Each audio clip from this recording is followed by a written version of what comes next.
মুসলমানদের খলিফা ডাইনে বামে অনেক লোক সাথী সঙ্গীরা আছেন, তারা তাকায় দেখেন খলিফাতুল মুসলিমিনের চোখের কোণায় পানি। ইয়া আমিরাল মুমিনিন, কেন কান্দেন? বহুদিন পরে আসলেন, আমোদ ফুর্তি করবেন, কান্দেন কেন? ওমর রাদিয়াল্লাহু আনহু বলেন, সাথীরা রে, এই যে তাকায়া দেখ, বিশাল মাঠ দেখা যায়, বিশাল ময়দান। এই ময়দানের মধ্যেই আমি এক সময় ছাগল রাখালি করতাম। দামি ছিলেন না কম দামা? আমি খাত্তাবের ছেলে ওমর এক সময় এই মাঠের রাখাল ছিলাম, ছাগলের রাখালি করতাম, উটের রাখালি করতাম। সন্ধ্যাবেলায় যখন বাড়ি যাইতাম, বাবার হাতের মাইর খাইতাম। আব্বা জিজ্ঞাসা করতেন, তোমার না 50টা ছাগল দিলাম, 48টা কেন, বাকি 2টা কই? আমি তখন বলতাম, আব্বা জানি না, কইতাম পারি না। আমার বাবা আমারে থাপ্পড় মারতেন। মাঝে মাঝে মাথার মধ্যে উটের লেদা পাওয়া যাইত, উটের গোবর, উটের পায়খানা পাইয়া আমার আব্বা জিজ্ঞাসা করতেন, ওমর, উটের পায়খানা শরীরে পায়ে লাগার কথা, তোমার মাথায় কেমনে গেল রে? আমার সাথীরা, এমন অযোগ্য মানুষ ছিলাম, রোদের প্রখরতার থেকে বাঁচার জন্য আমি উটের পিছনে হেলান দিয়ে বসে থাকতাম। আর উট আমার উপরে লেদা দিত, পায়খানা দিত, আমার মাথার উপরে লাগতো, আমি ফুইসা ফেলতাম। উমর ফারুক রাদিয়াল্লাহু তাআলা আনহু বলেন, ঈমান এবং আমলের হেফাজত করার কারণে, ইসলামের ছায়া তুলে যাওয়ার কারণে আল্লাহ পাক আমার দাম এমন বাড়ায়া দিছেন, এই মাঠের ছাগল রাখালকে আজকে আল্লাহ মানুষের রাখাল বানায়া দিছে। প্রতিনিধি বানাইছেন, নিনা বানাইছেন না? এই ক্ষমতা দেওয়ার মালিককে? আর একটু জোরে কন, কুলিল্লাহুম্মা মালিকাল মুলকি তুতিল মুলকা মান তাশা ওয়া তানজিউল মুলকা মিম্মান তাশা ওয়া তুইজ্জু মান তাশা ওয়া তুযিল্লু মান তাশা বিয়াদিকাল খায়র ইন্নাকা আলা কুল্লি শাইইন কাদির।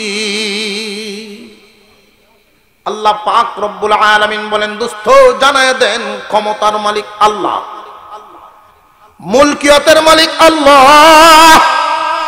আল্লাহ কাউকে কোন সময় কিছু এলাকার মালিকানা দান করেন? মালিকানা দেন কে? আল্লাহ পাক রব্বুল আলামিন কাউকে দায়িত্ব দেন, দায়িত্ব পাইয়া উনি যেন মালিক বনে না যান, উনি প্রতিনিধি।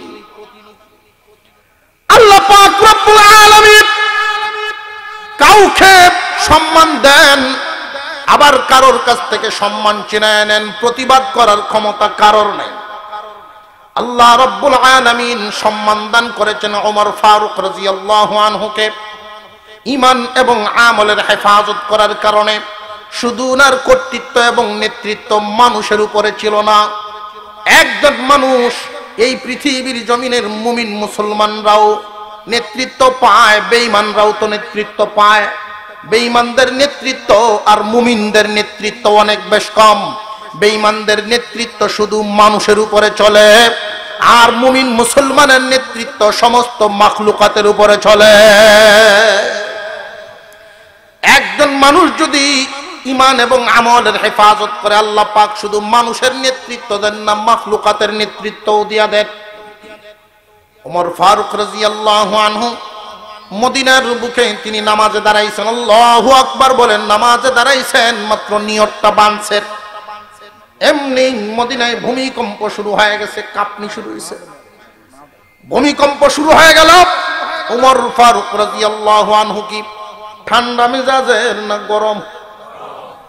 নামাজ শেষ করে লাঠি ডলি সাথ জমিনের উপরে আঘাত শুরু করছে, রে জমিন থাম, তোর সাহস কত? তোর পেটের ভিতরে আবু বকর ঘুমায়, তোর পেটের ভিতরে বিশ্ব নবী মুহাম্মদুর রাসূলুল্লাহ ঘুমায় আছে। আমি খলিফাতুল মুসলিমিন তোর উপরে নামাজে দাঁড়াই, সাহস কত বড়, তুই যে কাঁপনি শুরু করে দিলি ভূমিকম্প।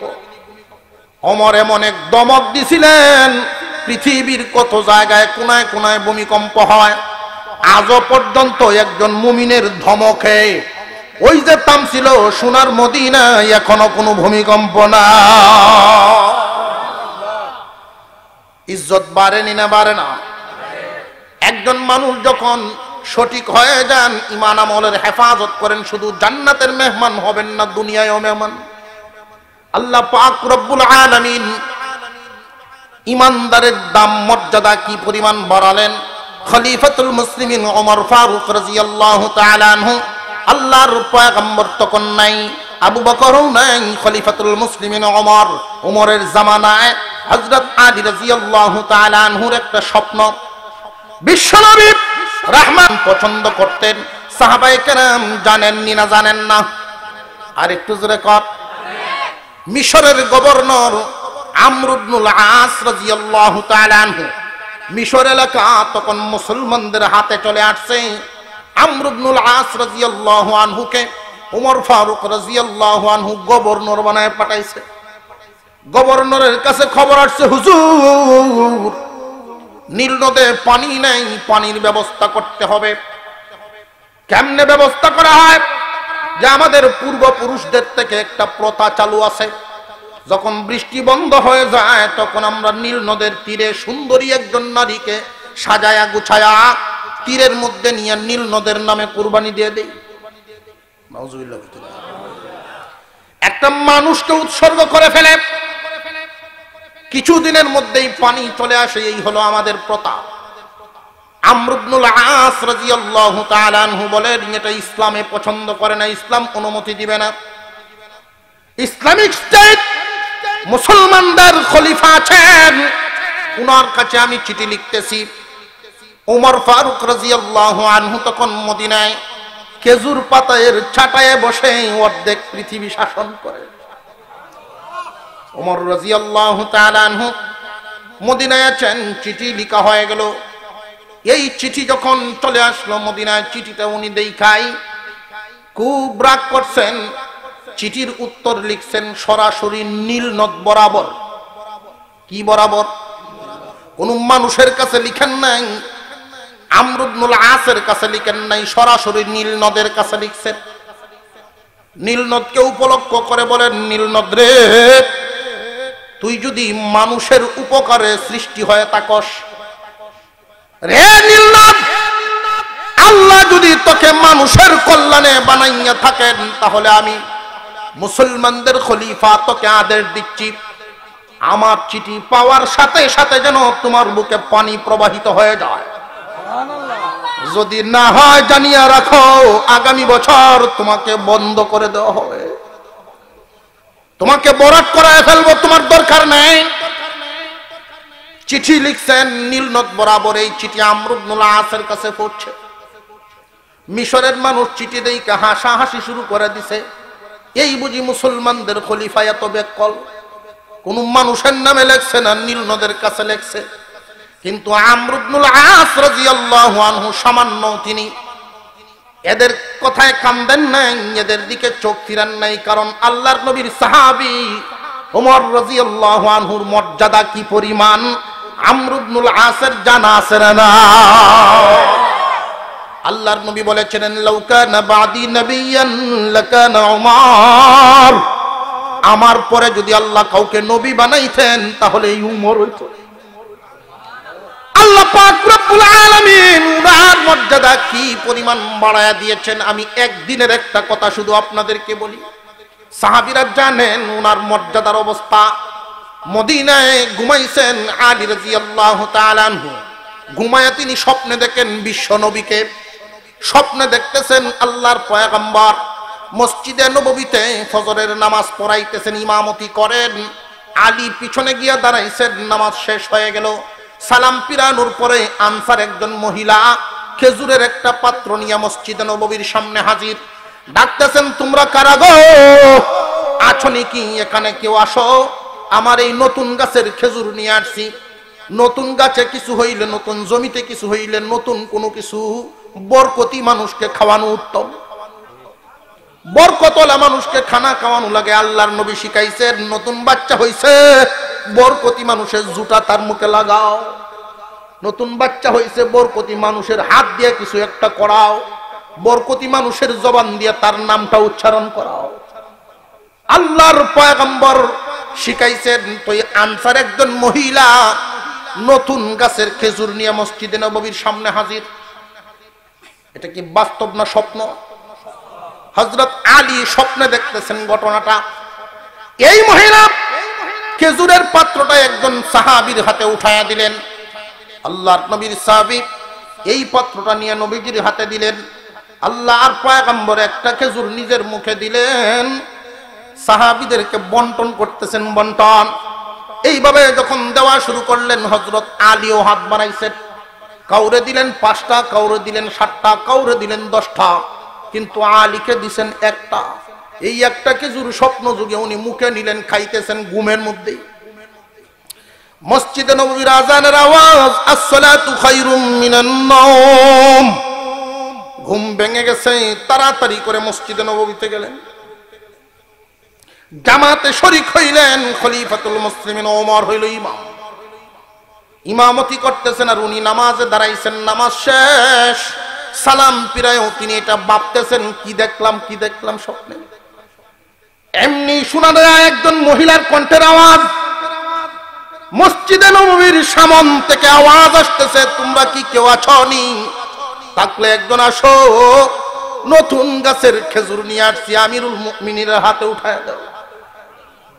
হযরত আলী দৌড়ায় গেলেন, গিয়া দেখেন স্বপ্নে দেখা যেই মহিলাটা বুরকা পরা যেমন দেখছিলেন ওই মহিলাই। হযরত আলী আশ্চর্য হয়ে গেছেন। উনি পাত্রটা নিয়ে হযরত ওমর ফারুক রাদিয়াল্লাহু আনহুর হাতে দিছে। ঘটনা শুনাইবার উদ্দেশ্য নয়, শুধু উদ্দেশ্য এটাই বোঝানো, মুমিন যদি আমলদার হয় আল্লাহ পাক তার মর্যাদা কি পরিমাণ বাড়ায়া দেন। মুসলমান ইমানদার ভাইয়ারা আমার, হযরত আলী রাদিয়াল্লাহু আনহু এই পাত্রটা নিয়ে হযরত ওমরের হাতে দিলেন। খলিফাতুল মুসলিমিন নিজে খেজুর মুখে দিলেন। যেইভাবে স্বপ্নে দেখছিলেন হুবহু ঘটনা ঘটতেছে। মুখে খেজুর দিলেন এবং সাথীদেরকে বন্টন করতেছেন। কাউরে দেন 5টা, কাউরে দেন 7টা। হযরত আলী হাত বাড়াইছেন, আলীকে একটা দিছেন। এই খেজুর মুখে দিলেন, খেজুর বড় সুস্বাদু খোঁজ খেজুর। তিনি আবার হাত বাড়ায় বলেন, ইয়া আমিরাল মুমিনিন, পাত্রে খেজুর তো অনেক আছে, আমারে কি আর কয়টা বাড়ায় দেওয়া যায় না? হযরত উমর জানা দিলেন, আলী স্বপ্ন যুগে পয়গম্বর তোমারে একটার বেশি দেন না। সুবহানাল্লাহি ওয়া বিহামদিহি। মুসলমানদের খলিফার দখল কত! শুধু মানুষের উপরে দখল নয়, রাতের বেলা কে কি ঘুমায়া কে কি চিন্তা করেন আল্লাহ পাক এইটা উনারে জানায়া দেন।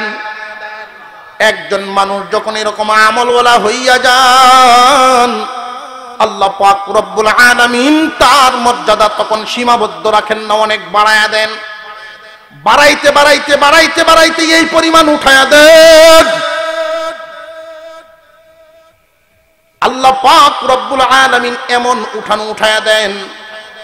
হযরত উমর ফারুক রাদিয়াল্লাহু আনহুর চিঠি চলে গেছে আমর ইবনুল আসের কাছে। এই চিঠি লইয়া গভর্নর দৌড়াইতেছেন নীল নদের দিকে।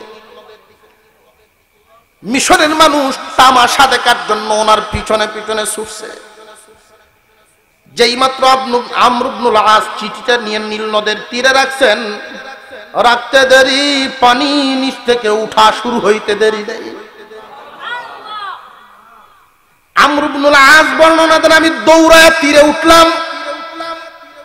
যেই পরিমাণ পানি মানুষের জন্য প্রয়োজন, এই পরিমাণ পানি বাড়ছে। এখনো পর্যন্ত ওই এলাকাটার মধ্যে ওই সাইটে দিয়া বর্ষাকালেও পানি বাড়ে না, হেমন্তকালে কমে না। আল্লাহ পাক রব্বুল আলামিন মানুষের মর্যাদা এইভাবেই বাড়ায় দেয়। কারণ সবকিছু বানাইছেন তো আল্লাহ পাক মানুষের জন্য। আল্লাহ তাআলা মানুষকে বানাইবার, মানুষকে বানাইয়াছেন বড় আদর করে, মানুষকে পাঠাইবার আগেই সব কিছু বানাইয়াছেন।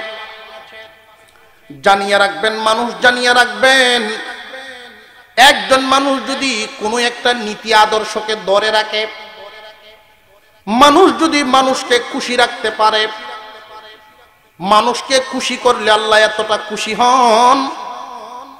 হুজুর আকরাম সাল্লাল্লাহু আলাইহি ওয়াসাল্লামের কাছে একদিন আম্মাজান আয়েশা সিদ্দিকা রাদিয়াল্লাহু আনহা বসা। নবীজির মন খুব ভালো, উনি বলতেছেন, আয়েশা আজকে তুমি যা চাইবা আমি তোমারে তাই দিব। এই মাহফিল থেকে গিয়া যদি বিবি সাহেবরে বলেন তুমি আজকে যা চাইবে তাই দিব, তখন দেখেন কি কয়, বক্স মাহমুদের বড় দোকানটা চাই বলতেন, নইলে বড় জমিনটা দাবি করব। জোরে কর। মুসলমান ইমানদার ভাইরা আমার, বিশ্ব নবীর বিবি আম্মা জান আয়েশা সিদ্দিকা রাদিয়াল্লাহু আনহা কথা শুনে উনি অবাক হয়ে গেলেন, পেরেশান। কি চাইতে পারি, যদি চাইয়া আবার ঠইকা যাই তাহলে তো মুশকিল। উনি চিন্তায় পড়ে গেলেন, সময় চাইলেন, আমার একটু সময় দিন। দৌড়ায় গেলেন আবু বকর সিদ্দিক রাদিয়াল্লাহু আনহুর দরবারে, বাবা গো আপনি আমারে শিখায় দিন। কি শিখাবো? আল্লাহর পয়গম্বর বলেছেন আমি যা চাইবো তিনি তাই দিবেন, যা চাইবো তিনি তা দিবেন। কি চাইতে পারি আপনি বলেন। আবু বকর সিদ্দিক রাদিয়াল্লাহু তাআলা আনহু বলেন, শিখায় দিব একটা শর্তে, তুমি যা শিখবা সবার আগে আমার কাছে কইবা। আম্মা জান আয়েশা বলেন, ঠিক আছে আমি মানিয়ে নিলাম, সবার আগে আপনাকেই বলবো। আয়েশা আমি শিখায় দেওয়ার পরে তুমি যখন চাইবা উনি কি দেন এটা আমার কাছে সবার আগে তুমি বলবা। ঠিক আছে ওয়াদা দিলাম। আল্লাহর পয়গম্বরের কাছে তুমি গিয়া চাও গো মা। বিশ্ব নবী যেই দিন মেরাজে গিয়েছিলেন, মেরাজে আল্লাহর কাছে কতই তো আলোচনা হয়েছিল দুই বন্ধু, আর এই কথাগুলো জমিনে আইনা উম্মতের কাছে উনি সাপ্লাই দিয়েছেন। এমন কি কোনো কথা আসেনি যেটা এখনো উনি কাউরে বলেননি? এমন কোন গোপন কথা আছে নাকি? থাকলে মাগো সুযোগে তুমি ওইটা যাই না লও। আল্লাহর নবীর সাহাবীদের চিন্তা ভাবনা হইল কেমনে আল্লাহ হওয়া যায়, কেমনে আখিরাতে কামিয়াব হওয়া যায়। আম্মা জান আয়েশা সিদ্দিকা রাদিয়াল্লাহু আনহা বাবার শিখানো হালতটা পুরোপুরি পয়গম্বরের সামনে পেশ করলেন। আল্লাহর পয়গম্বর মুস্কি একখান হাসি মারলেন। হাসি মাইরাই বলেন, মনে হয় আমার আবু বকর তোমারে শিখায়া দিছে, মনে হয় আবু বকর তোমারে শিখায়া দিছে। আয়েশা আবু বকর আমার যেইভাবে চিনছে আমার কোন উম্মতে আমার এইভাবে চিনতে পারে নাই। আবু বকর যেইভাবে চিনছে আর কেউ এইভাবে আমারে চিনতে পারেন নাই। এই জন্যই তো আমি আবু বকরের বদলা আমি মুহাম্মদ দিতে পারি নাই, দিবেন আল্লাহ। আবু বকর শুধু জিতে আর জিতে। একজন মানুষ দান করতে গিয়া প্রতিযোগিতা করা যায়? প্রতিযোগিতা যদি অহংকার না আসে ভিতরে যে আমারে মানুষে কোক শুনোক দেখো, অহংকার যদি না আসে তাহলে প্রতিযোগিতা করা কি?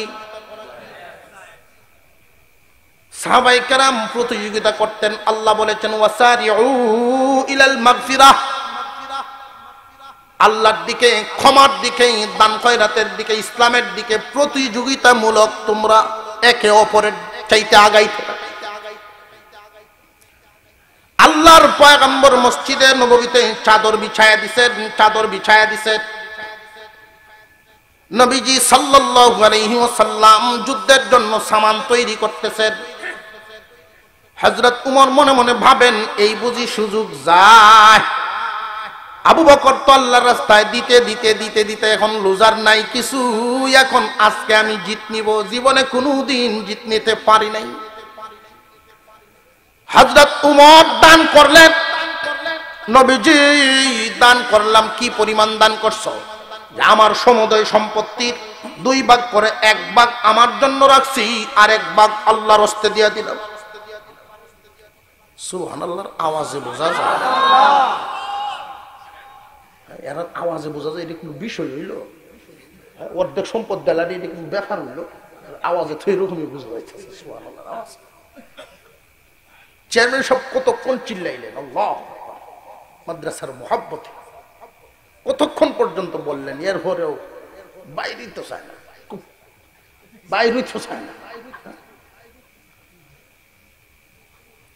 অর্ধেক সম্পদ দিয়ে দিচ্ছেন, আল্লাহু আকবার বলেন। কত বড় দিল! উনি মনে মনে ভাবতেছেন আমার মনে হয় জিত হবে আজকে। কিছুক্ষণ পরেই তাকায় দেখেন ওমর ডান দিকে তাকাইছেন, দেখা যায় আবু বকর আসতেছে। আবু বকর সিদ্দিক রাদিয়াল্লাহু আনহুর মাথায় এক গাঁটটি, এই গাঁটটির ভিতরে দেখছি হাড়ি পাতিল চামিচ সহ যা আছে সবের ভিতরে। আল্লাহর পয়গম্বর বলেন, আবু বকর আর কত দিবা তুমি? তোমার কাছে তো কিছু চাই নাই। আবু বকর বলেন, নবীজি জীবনে কোনোদিন দেখি নাই আপনি চাদর বিছায়া দিতে, আজকে দেখনি আপনি নিজের গায়ের চাদরটা বিছায়া দিছেন, আমি বুঝলাম আপনার বড় দরকার। এইভাবে তো কোনোদিন চাদর বিছান নাই, এই জন্য আমি দৌড়ায়া গড়ে গিয়া বিবিরে বলছি যা আছে সব দিয়ে দাও। আল্লাহর নবীর সবচাইতে বেশি প্রয়োজন, এই জন্য আমি আবু বকরের যা আছে সব আমি সামান সহ গাঁঠি বেঁধে নিয়ে আসলাম। আল্লাহর নবী বলেন, গড়ে কি রাইখা আসছো? তোমার জন্য যে আল্লাহ এবং রসুল রেখে আইছি, আল্লাহ এবং রসুল রাইখা সব নিয়ে আসছি। এমনকি গাঁঠি নিয়ে যখন উনি রওনা দিয়েছিলেন, ওনার বিবি ডাক দিয়েছিলেন, স্বামী হে, মাগফিরাতের দিকে, দানের দিকে, আল্লাহর সন্তুষ্টির দিকে শুধু আপনি একা যাবেন না, আমারও সাথে নিবেন। যদি গো স্বামী সাথে নেন, একটু সময় দিন, একটু দাঁড়ান দাঁড়ান, আমি দিচ্ছি। উনার পরনের কাপড়টাই শুধু ছিল আবু বকরের বিবির। এই পরনের কাপড়টা কোন বর্ণনায় সালার একটা ছট পরিধান করছিলেন, কোন বর্ণনায় পুরাতন একটা কাপড় পরে এই নতুন পরনের কাপড়টা দিয়ে দিছিলেন। আল্লাহর সন্তুষ্টির খাজাই একা যাবেন না, আমার সাথে নিয়ে যান। আল্লাহ রাব্বুল আলামিন আপনাকে যেন একা ক্ষমা না করেন, কারণ জান্নাতে আপনার আঙ্গুলে ধরে আমিও হাসরে যেন দাঁড়াইতে পারি।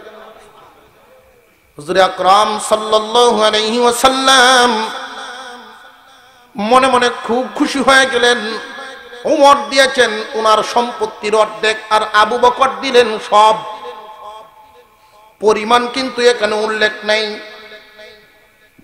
যার কাছে যেই পরিমাণ আছে পুরাটাই দিয়ে দিচ্ছেন, উনি সবচেয়ে বড় দাতা। উনি জিতে গেলেন আবু বকর।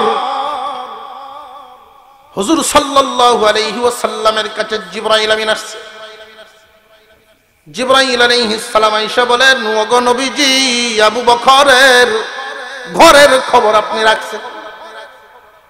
আবু বকর আল্লাহ এবং রাসূলকে যে ঘরে রাইখা আসছেন, আল্লাহ এতটাই খুশি হইছেন, এতটাই খুশি হইছেন।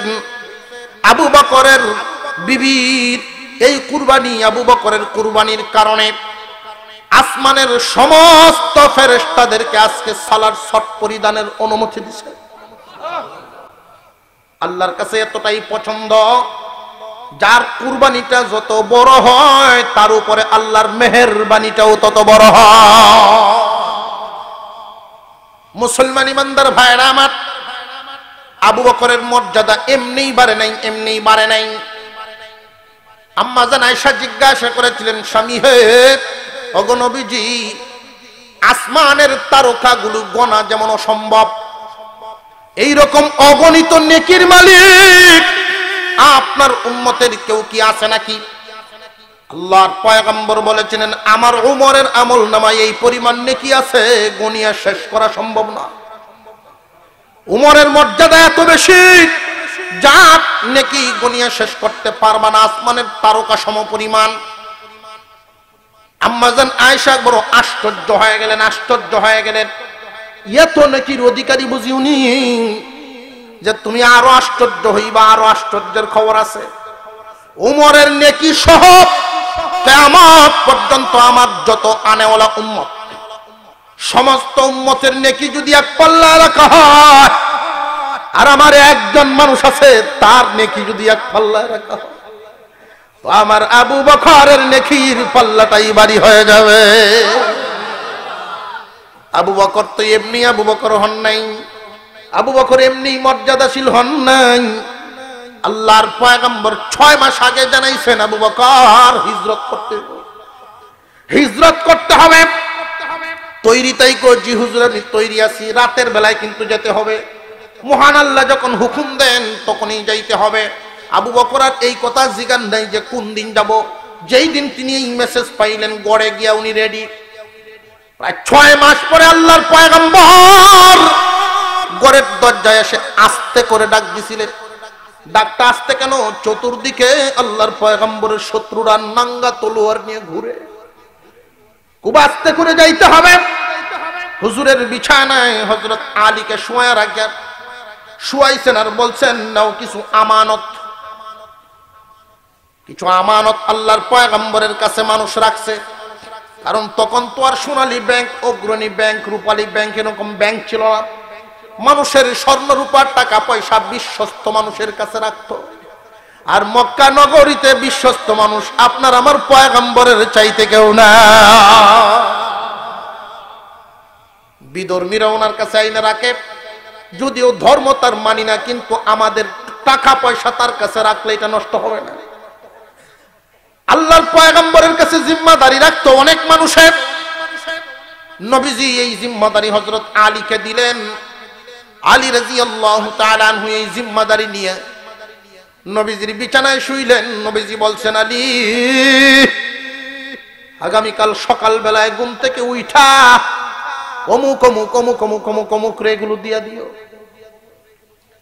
হযরত আলীকে একজনে প্রশ্ন করছিলেন, আলী আল্লাহর পয়গম্বর যে আপনাকে নবীজির বিছানায় রাইখা আসছিলেন, আপনি কি ভয় পান নাই? কাফিরেরা ওই দিন ওনাকে হত্যা করার জন্য তরবারি নিয়ে ঘরের চতুর্দিকে ঘুরতেছিল। যদি দরজা ভেঙে বিছানায় এলো পাতারে আপনারে আঘাত দিতে দিতে যদি মেরে ফেলতো, আপনি কি ভয় পান নাই?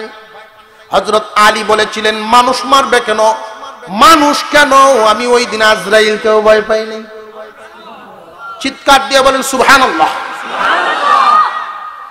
রে দুনিয়ার মানুষ, ওই দিন আমি আত্মবিশ্বাসী ছিলাম আজরাইলও আসবে না, কারণ বিশ্ব নবী আমাকে একটা জিম্মাদারি দিয়েছে। আগামীকাল সকাল বেলায় অমুক অমুক অমুক অমুক এই পয়সাটি পৌঁছায় দিও। নবীজি জিম্মাদারি দিয়েছেন, এতে আমি নিশ্চিন্তে ঘুমাইলাম যে আজকে একটা রাত আমার জীবনের গ্যারান্টি আমি দিতে পারছি যে আমি মরব না। কারণ বিশ্ব নবী বলছেন, কারণ আল্লাহর পয়গম্বর যুদ্ধের ময়দানে পাঠাইতেন, তিনি ঘোষণা দিলেন, আজকের যুদ্ধের ময়দানে তুমি সেনাপতির দায়িত্ব পালন করবা। তুমি যদি শহীদ হয়ে যাও, এরপরে অমুক সেনাপতি হবে, তারপরে অমুক সেনাপতি হবে। উনিও যদি শহীদ হয়ে যায়, তোমরা মশওয়ারা করিয়া পরামর্শ করে একজনকে বানায়া লইও। একজন ইহুদি এখানে দাঁড়ায় বলে, কসম আল্লাহর, মুহাম্মদ যেই 3 জনের নাম নিয়েছে 3 জন শহীদ হবে। কারণ এই জবানটাই এমন এক জবান দিয়ে বাহির হইতে দেরি, আল্লাহর দরবারে কবুল হইতে দেরি না। অন্যান্য নবীগণ চেষ্টা করতেন আল্লাহকে কেমনে খুশি করা যায়, আর আপনার আমার নবীর শান মান হলো আল্লাহ তাকায় তাকেন যে হাবিবকে কিভাবে খুশি করা যায়। মুসলমান ইমানদার ভাইরা আমার, হুজুর সাল্লাল্লাহু আলাইহি ওয়াসাল্লাম খুব আস্তে গিয়ে ডাক দিয়েছিলেন, আস্তে।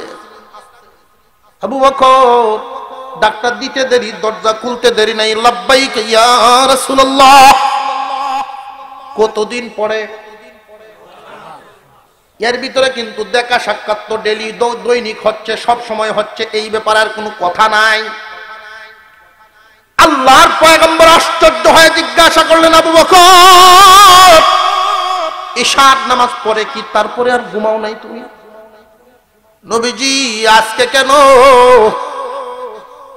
আমি তো 6 মাস আগে যে বলছিলেন, ওই দিন থেকেই আমি সব গাট্টি গুট্টি নিয়ে গুছায়া দরজার সামনে দাঁড়ায় থাকি।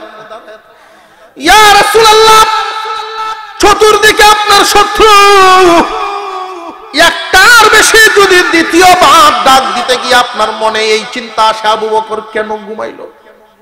আমি কিয়ামতের দিন আল্লাহর সামনে কি জবাব দিব? আল্লাহ যদি জিজ্ঞাসা করেন, আবু বকর রে, আমার দুস্তরে তোর ঘরের সামনে রাখায় কষ্ট দিলি, কি জবাবটা দিব? কি জবাব দিব? এই জন্য আমি 6 মাস যাবত ঘুমাই না। আল্লাহর পয়গম্বর বুকের সাথে জড়ায় রাখলেন, বুকের সাথে ধরে জড়ায় রাখলেন। হুজুর সাল্লাল্লাহু আলাইহি ওয়াসাল্লাম আবু বকর সিদ্দিক রাদিয়াল্লাহু তাআলা আনহুকে বুকের সাথে জড়াইলেন। চলো এবার আর দেরি নয়, ইয়া রাসূলুল্লাহ, আপনার জন্য আমার ছোট্ট একটা মেয়ে নাস্তা বানাইছে। আসমা বিনতে আবু বকর, আসমা বিনতে আবু বকরের বয়স তখন 8-9 হবে। এই 8-9 বছরের মেয়েটা শুনছে বাবা সফরে যাবেন বিশ্ব নবীর সাথে, কোন দিন যায় ঠিক নাই, এই জন্য প্রতিদিন এশার নামাজের পরে নাস্তা বানায়। ওগো নবীজি, ওই দিন থেকেই প্রত্যেক রাতে আসমা আপনার জন্য নাস্তা বানায়, সকাল বেলায় আমরা খাই, আপনার জন্য রাত্রে আসমা নাস্তা বানায় আর আমরা এগুলো খাই। একদিন নয়, দুদিন নয়, প্রতি রাতে এই অবস্থা হচ্ছে। আসুন দেখা যান, আল্লাহর নবী হুজরার ভিতরে গিয়া দেখেন আসমা নাস্তা বানায়। আল্লাহর পয়গম্বরের জন্য বলেন, সবার বদলা আমি দিবার পারছি, আবু বকরের বদলা আমি দিতে পারি নাই, আবু বকরের বদলা দিবে আল্লাহ। হুজুর সাল্লাল্লাহু আলাইহি ওয়াসাল্লাম বলেন, আয়েশা, তোমারে আমার আবু বকরে মনে হয় শিখায় দিছে, মনে আছে? গোপন কথা শুনবার চাও?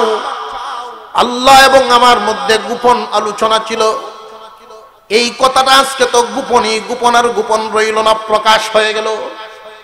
আয়েশা, আল্লাহ আমাকে বলেছেন, দোস্ত, আপনার কোন উম্মত যদি তার আচরণের মাধ্যমে, তার চেষ্টার মাধ্যমে কোন মানুষের এই পরিমাণ উপকার করতে পারে যে তার ভাঙা হৃদয়টা জোড়া লাগায়া দেয়, ভাঙা মন জোড়া লাগায়া দিতে পারে আচরণের মাধ্যমে, কারণ মন খারাপ, মনটা ভালো করে দিছে, কারোর ভাঙা মন যদি জোড়া লাগায় দেয়, এই উসিলায় আমি আল্লাহ তার একটা জান্নাতের মালিক বানায়া দিব। আবু বকর সিদ্দিক রাদিয়াল্লাহু তাআলা আনহুর কাছে যখন এই খবর আসলো, ওজরে কান্না শুরু করছেন, ওজরে কান্না শুরু করছেন।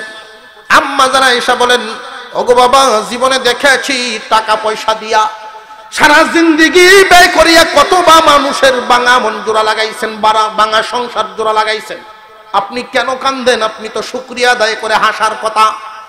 আবু বকর সিদ্দিক বলেন, মারে, আল্লাহ যে এতটা খুশি হন একজন মানুষের মন জোড়া লাগাইলে, একজন মানুষের ভাঙা মন উঠায় দিলে, ভাঙা মন জোড়া লাগাইলে যদি আল্লাহ এত খুশি হন, জান্নাত দান করে, তাহলে আমার অজান্তে যদি আমি কারোর মন ভাঙ্গিয়া থাকি, তাহলে তো আল্লাহ জাহান্নাম দিবে।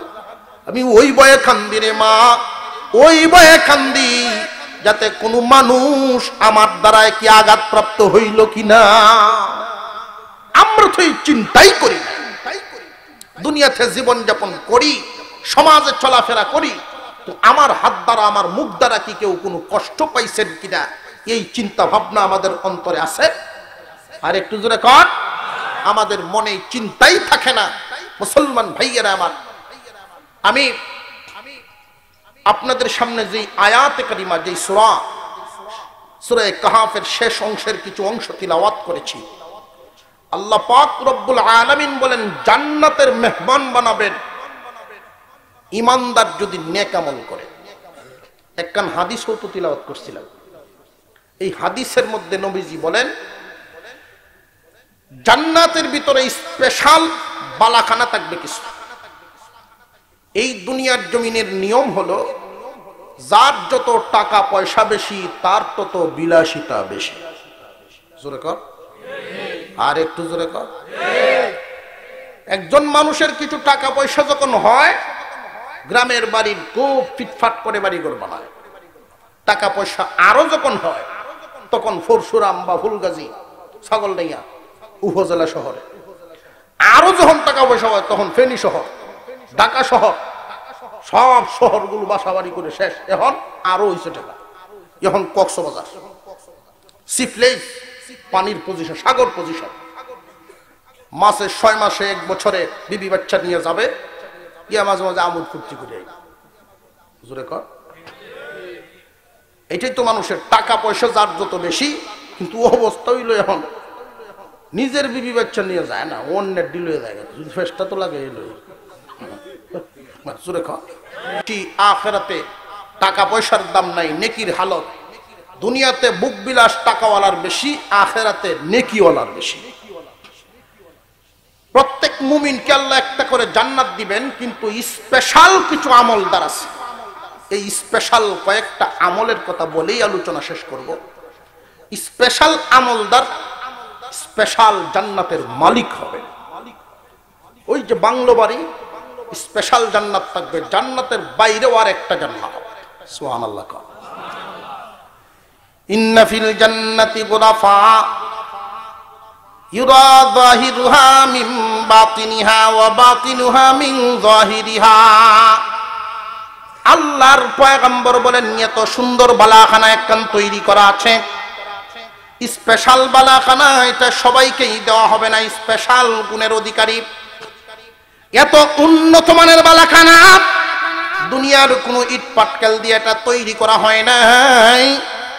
একটা ইট স্বর্ণের, আর একটা ইট রূপা।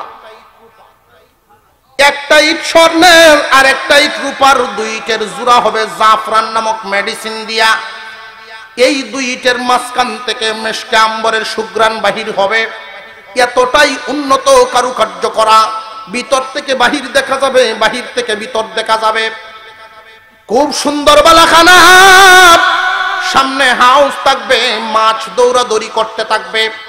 স্বামী স্ত্রী 2 জন যখন হাঁটাহাঁটি করতে থাকবেন, একজন আর একজনের আঙুলে ধরে ধরে 2 জন যখন হাঁটাহাঁটি করতে থাকবেন, মাছে তখন আপনাদেরকে স্বাগতম জানাবে, সালাম দিয়ে জিজ্ঞাসা করবে, ও জান্নাতি মেহমান, আপনি কি আমাকে খাবেন? যদি সেই দিন বলেন নাম খাবো, কি খাবেন? বাজি না বুনা? যা বলবেন বলতে দেরি, সামনে হাজির হইতে দেরি নেই। এমন বালাখানায় যাইতে রাজি আছেন? কারা কারা বুঝছে লই আমি না রে থাকবি। বিবি সাহেব লইয়া না তৈয়া লইয়ার আওয়াজ ডাকতে আহা, মনে করছেন যে এটা লইয়া গিয়ে কি করবো, এইখান লইয়া গিয়ে কি করবো, এটাই তো মনে করছেন। ভাইও, সমস্ত হুরদের চাইতে আপনার বিবি খেয়ে সমস্ত হুর মিলিয়ে যেই পরিমাণ সুন্দর, একা আপনার বিবিকে এক চাইতে বেশি সুন্দরী করা হবে। তাহলে তো নেও নিয়ে যায় না, কি কর? কিন্তু শর্ত হইল দুনিয়াতেও মিল মোহব্বত থাকতে হবে। স্বামী যদি আমলদার হয়, স্বামী নেককার, বিবি বদকার, এমন যদি হয়, হাসরের মাঠেও জোর হবে না। অথবা বিবি নেককার, স্বামী বদকার, হাসরের মাঠে জোর হবে না। নেককারকে নেককারের সাথে মিলায়া দেওয়া হবে। যদি পরিমাণ, গুনার পরিমাণটা অল্প হয়, বিবির সহযোগিতায়, বিবির সুপারিশে স্বামীকে মাফ করা হবে, স্বামীর সুপারিশে বিবিকে মাফ করা হবে, কিন্তু তুলনামূলক কম। স্বামী স্ত্রীর মিল মোহাব্বত, আল্লাহ পাক বড় খুশি হন। নবীজি কিছু তরিকা শিখায়া দিয়েছেন, এই তরিকাগুলো আমাদের সামনে আসতেছে। বিবির সাথে মোহব্বত আমরা চাই কি চাই না? আরো জোরে, জোর হইছে না? তাহলে লোক আল্লাহ পাক স্পেশাল বালাখানা দান করবেন, স্পেশাল জান্নাতের মালিক বানাবেন। 3 দল মানুষকে। কয় দল? গতকাল এদিকে কোন জায়গা ছিল মাহফিল? বসন্তপুর। এখানে 3টা নিষেধ হারামের কথা বলছিলাম, 3টা। আজকে 3টা আদেশের কথা বলবো। আল্লাহর নবী বলেছেন 3টা গুণ যদি তোমাদের মধ্যে থাকে জান্নাতের ওই স্পেশাল বালাখানাটা দান করা হবে। গতকাল বলছিলাম 3 দল মানুষ জান্নাতে যাবে না। আল্লাহ কথা বলবেন না, আল্লাহ তার দিকে তাকাইবেন না, তারে পবিত্র বানাবেন না, কঠিন শাস্তি দিবেন। 3 দল মানুষ মনে আছে তো? আজকে 3 দল মানুষ যাদেরকে জান্নাতের বালাখানা দেওয়া হবে। 3টা আমলের যে কোনো একটা আমল যদি মজবুত করে ধরতে পারেন, আল্লাহ পাক এই স্পেশাল গুণটার কারণে জান্নাতের বালাখানা দান করবেন, স্পেশাল বিল্ডিং। এই স্পেশাল গুণগুলো সবার মধ্যে থাকে না। আল্লাহর পয়গম্বর বলেন আ'আদাল্লাহ, আল্লাহ পাক দান করবেন লিমান আত'ইমুত তুআম ওয়া আফশাস সালাম ওয়া সাল্লা বিল-লাইলি ওয়ান-নাসু নিয়াম। 1 নাম্বার, যারা মেহমানদারি করতে পছন্দ করে। মেহমানদারি করতে কি সবাই পছন্দ করে নাকি? সবাই পছন্দ করে। মেহমান আসলে সবাই খুশি হয় না। অনেক মানুষ এমন আছে মনে মনে গুসা হয় যে এ কেল্লা কি নাইলো। বাইক নাই যদি ফোন দেয় মামারে, মামা আপনার নাতি নশালো আইতাম, আইস না তোর মামি শরীর বলা না, ডায়াবেটিস। অথচ মেহমানদারির নেকি আছে না নাই? আল্লাহর নবী বলেন তোমরা দেখতেছো একজন মেহমান আসে তোমার বাড়িতে, কিন্তু শুধু মেহমান নয়, মেহমানের সাথে একজন ফেরেশতা আসে, রহমতের একজন ফেরেশতা।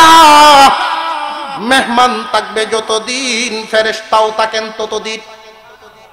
মেহমান খুশি যেই পরিমাণ, ফেরেশতার দোয়া হবে সেই পরিমাণ। আল্লাহর পয়গম্বরের কাছে প্রশ্ন করা হলো, নবীজি আমাদের সবার তো মেহমানদারি করার সামর্থ্য নাই। আল্লাহর পয়গম্বর বলেন মেহমানদারি করার সামর্থ্য লাগে না, মেহমানদারি করার মন লাগে। 1 কান খেজুর খাওয়াও, 1 গ্লাস পানি পান করায় দাও, মেহমানদারির হক আদায় হয়ে যায়। শুধু আচরণ ভালো করবা।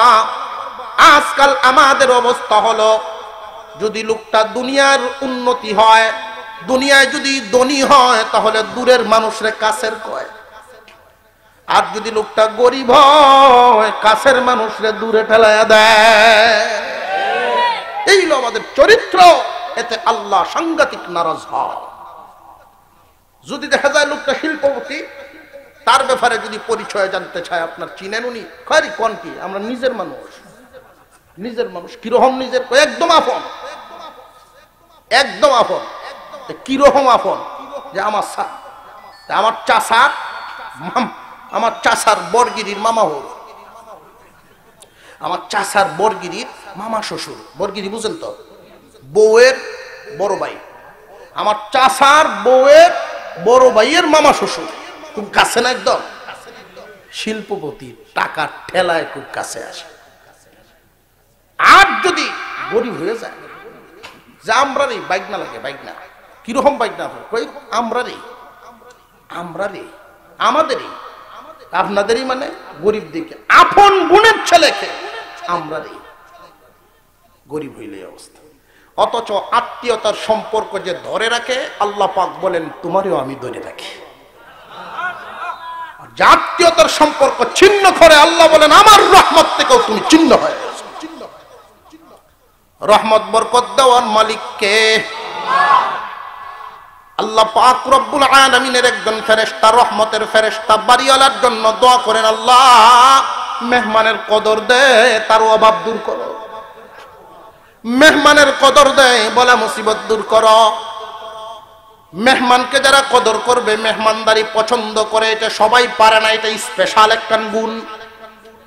আল্লাহর পয়গম্বর বলেন এই স্পেশাল গুণের অধিকারী যারা হবে, এদেরকে স্পেশাল জান্নাতের মালিক বানানো হবে। 2 নাম্বার, ওয়াফশা সালাম, যারা বেশি বেশি সালাম দিবে। সালাম দেওয়ার অভ্যাসটাও এটাও স্পেশাল গুণ, সবার মধ্যে থাকে না। বেশিরভাগ মানুষের অভ্যাস হইল সালাম লওয়ার মজা বেশি পায়। জোরে কর। আমরা অভ্যাস হইল সালাম আমারে দেখ, 3 লাখ টাকা খরচ করছিলাম মেম্বার হইছে আমারে দেখ। আল্লাহর নবী কি বলেন দেখেন, আল্লাহর নবীজি বলেন যে ব্যক্তি সালাম আগে দেন তার বরকত 2 প্রকার। সালাম যিনি লন তার নেকি হয় 10টা, সালাম যিনি দেন তার নেকি হয় 90টা। রে দুনিয়ার মানুষ, সালাম দেনেওয়ালার শুধু নেকি বেশি হয় না, তার কলবটাও অহংকার মুক্ত হয়। যেই অহংকার আল্লাহ পাক সাংঘাতিক অপছন্দ করেন অহংকার। সালাম বেশি বেশি দাও, আল্লাহ পাক দিল সাফ করে দিবেন, দিল সাফ করে দিবেন, অহংকার মুক্ত করে দিবেন। মনে থাকবে ইনশাআল্লাহ। আল্লাহ পাক রব্বুল আলামিন অহংকার মুক্ত করে দিবেন, দিল থেকে সালাম বেশি দিবেন। আব্দুল্লাহ ইবনে ওমর রাদিয়াল্লাহু তাআলা আনহু বলেন, নবীর উম্মতেরা রে, গনে গনে গনে গনে যদি দৈনিক 20টা সালাম দিতে পারো, এই রাতে অথবা দিনে যদি লোকটা মারা যায়, কিয়ামতের দিন আল্লাহ পাক শহীদ বানায়া হাসরে উঠাইবে। খুব কঠিন না সহজ? আরো জোরে। সালামের আরেকটা অর্থ আছে, সালামের আরেকটা অর্থ হইল শান্তি, শান্তির দোয়া। কেউ যদি কাউকে সালাম দেন এক দ্বারা, এর অর্থ হলো ভাইও আমি আপনারে সালাম দিলাম, আপনার জন্য বরকতের দোয়া করলাম। এর মানে হলো জীবনে কোনোদিন আমার জবান এবং হাত দ্বারা আপনি ক্ষতিগ্রস্ত হবেন না। সালাম এমন একটা হাতিয়ার, আপনি যদি ডাকাত দলের সম্মুখীন হয়ে যান, মাস্তান গ্রুপের সামনে পড়ে গেছেন, আপনি শুধু সালামটা দেন, অর্ধেক নরম হয়ে যায়। ইসলাম কত জিনিস শিখাইছে। অনেক সময় বিবি খুব কড়া হয়, স্বামী একটু নরম হয়, আছে না নাই? আবার স্বামী খুব কড়া, হাউট থেকে আইছে, আয়া দেখে বাড়িতে নেই, কই গেছাস চিৎকার শুরু করছে। সাতের গরো তালিম হইতেছে মহিলাদের, তালিমুলির ঘরের তালিমুলি, মারে জিরে সহ গাইলে আছে, আছে না এমন? জোরে কোন আছে না নাই? এইরকম করা জামাইরে সাইজ করার জন্য অথবা চড়া বিবিকে সাইজ করার জন্য নবীজি তাবিজ দিছেন সালাম। খুব কড়াকড়ি মানুষ, জবান ভালো না, কানে সালাম ঢুকাও, জবান কন্ট্রোল হবে। বেশি বেশি সালাম দাও, জবান কন্ট্রোল হয়ে যাইব। এই বয়ান তো আমি অনেক জায়গায় করি, আমার মন চায় ভিতরে যা আছে সব আপনাদের দিয়ে দিই, একদিনে ভালো হয়ে যাবে। কাম হয় না। এই যে ওয়াজ করতেছি, আমার ওয়াজের বয়স 15 বছর, এখনো জুতা চুরি বন্ধ করতে পারি না।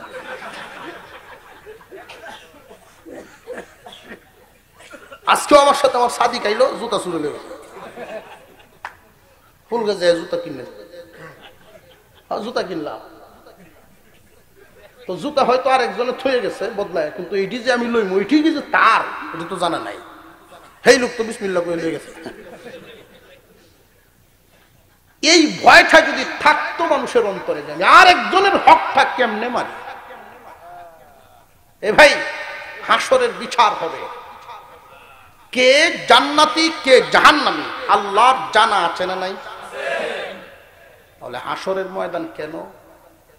আল্লাহ জানেন কে জান্নাতি কে জাহান্নামী। জান্নাতীদেরকে জান্নাত, জাহান্নামীকে জাহান্নাম দিয়ে দিলেই তো ফয়সালা হয়ে গেল। 50,000 বছর সমপরিমাণ লম্বা হাসরের ময়দান কেন কায়েম করবেন? কারণটা কি? প্রশ্ন জাগেনি না জাগে না? ইনসাফ কায়েম করার জন্য। এই দুনিয়ার থেকে অনেক মানুষ মনের জ্বালা লইয়া কবরে গেছে, জীবনে অপরাধ করে নাই কিন্তু সাজা ভুগছে বহু, আছে না নাই? অপরাধের শেষ নাই, তার কপালে সাজা নাই, মামা আছে খালু আছে, এমন হইতারে না? অনেক মানুষ জুলুম করেছে দুর্বলের উপরে, প্রতিশোধ নিতে পারে নাই, বিচার পায় নাই, জ্বালা লইয়া কবরে গেছে। আল্লাহ বলেন এইটার প্রতিশোধ দেওয়ার জন্য, ইনসাফ কায়েম করার জন্যই হাসরের মাঠ হবে। কথা বুঝে আসতেছে? আমি যে আরেকজনের জুতা হওয়া গেলে এই জুতাই তো আমার নেকি নিব। হাসরের মাঠে টাকা পয়সার লেনদেন নাই, নেকি লয়ে যাবে। নবীজি বলেন একদল মানুষ পাহাড় পরিমাণ নেকি নিয়ে হাসরে হাজির হবে। আল্লাহ জান্নাত দাও, যে তোমার সব গুণ ছিল, একটা দোষ ছিল বান্দার হক টকাইতা, বান্দার হক নষ্ট করতা। এই জন্য দাঁড়াও, মামলা শেষ হোক, এরপরে যাইবা। মামলা শেষ করতে করতে করতে করতে হকদাররা নিতে নিতে পাহাড় পরিমাণ নেকি আর থাকবে না, সব নেকি শেষ। আরো একদলাই আল্লাহ আমি হইতাম। এখন কি করা? গুনাহ হিসাব করে তার কাছে দেও, তুমি জান্নাতে যাও। নবীজি কথা বলছেন, সাবধান, দুনিয়ার মামলা দুনিয়াতেই শেষ করো। যদি মনে করেন যে আমি লজ্জিত অথবা আমি জানি তার মালটা নিছি, তার কাছে কেমনে বলি, একটু সামান্য সাহস করেন, হিম্মত করে বলেন, তার মনটাই অনেক নরম হয়ে যাবে। একটা বাস্তব কথা আপনাদেরকে বলি, ইউটিউবে যেহেতু সারা বিশ্বে ওয়াজ বসে বসে শোনা যায়, একটা সুযোগ আছে। সৌদি আরবের এক বাঙালি সৌদি আরব থাকেন, উনি আমাকে বলছেন যে হুজুর আপনার একটা বয়ান আমি শুনছিলাম, বান্দার হক টকাইলে কি হয়, এই ভয় আমার খুব দাগা দিছে। তার অপরাধটা হইল আগে এক মালিকের এখানে চাকরি করতো, এই মালিকের ক্যাশ ক্যাপিটাল লইয়া বাগিয়ে গেছে আরেক কেন, এমন হয় না? এখন আপনার এই ওয়াজ শুনিয়া এমন বিপদে পড়ছি, হুজুর না যাইতাম পারি, আর দ্বারো গেলে যদি আমার হাত কাটায়, ছুরি হাত কাটে না, সাংঘাতিক বিপদে বসছে, মন রেও মানাইতে পারি না। আমার কাছে ফোন দিছে, এখন কি করা হুজুর, আমার পরামর্শ দেব। আমি বলছি দেখেন, আপনি তার অ্যাকাউন্ট নাম্বার নেন, ফোন করেন তার কাছে বলেন যে ভাই আমি এই ভুল করছি, অনুতপ্ত আমি, আপনার অ্যাকাউন্ট নাম্বার দেন, আমি আপনার অ্যাকাউন্টে টাকাটা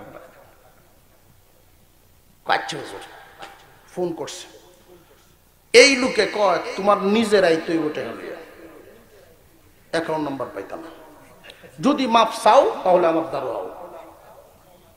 এখন এই লোক তো ভয় পাইতেছে, আমার নিয়ে তো হুজুর জেল কাটাইব, উপায় নেই, এখন আর কি করবো।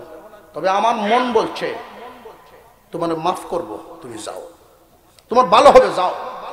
এই লোক বাড়ি বিবি বাচ্চার কাছে মাফ টাফ ছায়া বিদায় টিদার লইয়া একবারে পরে গেছে। কতটুকু অনুতপ্ত হইলে একটা মানুষ, তার হৃদয়ে কতটুকু পরিবর্তন হলে এই পরিস্থিতি হয়। বিদেশের মাঠে, তাও আবার সৌদি আরব, বাংলাদেশে 7 বছর 7 বছরে হাত কাটলে, এর পরেও সে বলতেছে, আপনি বলছেন হুজুর, আপনি বলছেন যে শরীরের রোগে কবরে নে আর মনের রোগে দুজখে নে। হুজুর আমি পবিত্র মরতাম চাই। এই লোকটা গেছে, আমি দোয়া করছি তার জন্য, আল্লাহ যদি এখন তার বিপদ হয় বুঝবো আমারে, এই বেটার ওয়াজ জীবন নিয়ে আমি বিপদে পড়ছি। সফরের হালতে তাকে দোয়া করছি, এই টাকা লইয়া, টাকার ব্যাগ লইয়া গেছে মালিকের কাছে। মালিকে বলছে 2টা শর্তে তোমাকে আমি মাপ দিতে পারি। কি শর্ত? 1 নম্বর শর্ত হইল আমার এখানে পুনরায় তোমার চাকরি করতে হবে, আমার এখানে তোমার পুনরায় চাকরি করতে হবে, কারণ আমি বুঝে ফেলছি তুমি আগের সেই লোকটা না, পরিবর্তন হয়ে গেছে। এখন তোমাকে আমি আমার ক্যাশিয়ারের দায়িত্ব দিব, আগে তো ফিওন আসলা, এখন ক্যাশ তোমার হাতে দিব, বুঝে ফেলছি জীবনে কোনোদিন 1 টাকা আর নড়বে না। বেতন আগে যা পাইতা 10 গুণ বাড়ছে, 10 গুণ বাড়ছে। আর যেই টাকাটা নিসলা, 2 নম্বর শর্ত হইলো এই টাকা পাঠায় দাও বাড়িতে, এটা আমি দান করে দিলাম, এটা তোমার গ্রহণ করতে হবে। এই লোক 2 শর্ত। সেই লোক তো আশ্চর্য হয়ে গেছে, আমার মাদ্রাসা 1 লাখ টাকা দান করছে। চাক্ষুষ প্রমাণ একটা আপনাদের সামনে দিলাম, আমি প্রমাণ এটা। কারোর সামনে যদি অনুতপ্ত হন যে ভাই আপনার এইটা আমি ঠকাইছি, আপনার আমি কষ্ট দিছি, এমন পাষাণ হৃদয় নাই যে দুনিয়াতে আপনাকে মাফ করবে না। মামলা দুনিয়াতে শেষ করে না, আখেরাতে নিয়ে দেয় না। ভাই, এক নাম্বার, মেহমানদারি করলে আল্লাহ পাক জান্নাতের স্পেশাল মালিকানা দিবেন, স্পেশাল জান্নাত। 2 নাম্বার, বেশি বেশি সালাম। 3 নাম্বার, ওয়াসাল্লা বিল্লাইলি ওয়ান নাসু নিয়াম। 3 নাম্বার, এমন টাইমে নামাজ পড়ার অভ্যাস করো, এমন টাইমে নামাজ পড়ো যখন মানুষ ঘুমায় যায়। এই গুণ সবার মধ্যে থাকে না, সবার মধ্যে থাকে না, কিছু মানুষের মধ্যে স্পেশাল মানুষ মেহমানদারি করাইতে পছন্দ করে, এটা সবাই নয়, কিছু মানুষ বেশি বেশি সালাম দিতে পছন্দ করে, ছোট হোক বড় হোক, ছেলে হোক আর বাতিজা হোক, সবাইরই সালাম দেয়। যেই ব্যক্তি অন্যকে সালাম দেয় সে কিন্তু সালাম পায়। বেশি বেশি সালাম দেওয়ার অভ্যাস করা 2 নাম্বার গেল। 3 নাম্বার, তাহাজ্জুদের আমল করেন। ফেসবুকের মধ্যে রাত্রে 2টা 3টা বাজায় রে যুবক ভাইয়েরা, তোমাদেরকে বলি, জীবন কিন্তু এখন গড়ার সময়। এখন যেই পরিমাণ নিজেকে গড়বা, শেষ জীবনে তুমি বসিয়া বসিয়া খাইবা। এখন যদি নেক কাজের অভ্যাস করতে পারো, বুড়া বয়সে যখন পারবা না, শাস্তে কুলাবে না, শাস্তে দিবে না, আল্লাহ পাক রব্বুল আলামিন ফেরেশতাদেরকে জানায়া দিবেন, ফেরেশতারা রে, আমার এই বান্দা যুবক অবস্থায় তাহাজ্জুদ পড়তো, যুবক অবস্থায় এই নেক কাজ করতো, ওই নেক কাজ করতো, দ্বীনি কাজে সম্পৃক্ত থাকতো, বুড়া হওয়ার কারণে দুর্বল হয়ে গেছে, এখন আর পারে না। সাবধান, তোমরা কিন্তু নেকি লিখা বন্ধ করবা না, কারণ বান্দা নিজে বুড়া হয় নাই, আমি বুড়া বানাইছি। যদি জোয়ান থাকতো আগের মতো নেক কাজ করতো। সুতরাং নেকির লিকার কলম থামায়ও না, মরার আগ পর্যন্ত শুধু নেকি লিখায়া দাও। যুবক, নিজেকে এখন তৈরি করা, মেহমানদারি করতে পছন্দ করা, বেশি বেশি সালাম দেওয়া, তাহাজ্জুদের আমল করাই 3টা স্পেশাল গুণের যে কোনো একটা যদি অর্জন করতে পারেন, আল্লাহর পয়গম্বর বলেন ওই স্পেশাল বালাখানার মালিক বানায়া দেওয়া হবে। আল্লাহ যেন আমাদেরকে আমলের তৌফিক দেন, বলুন আমিন।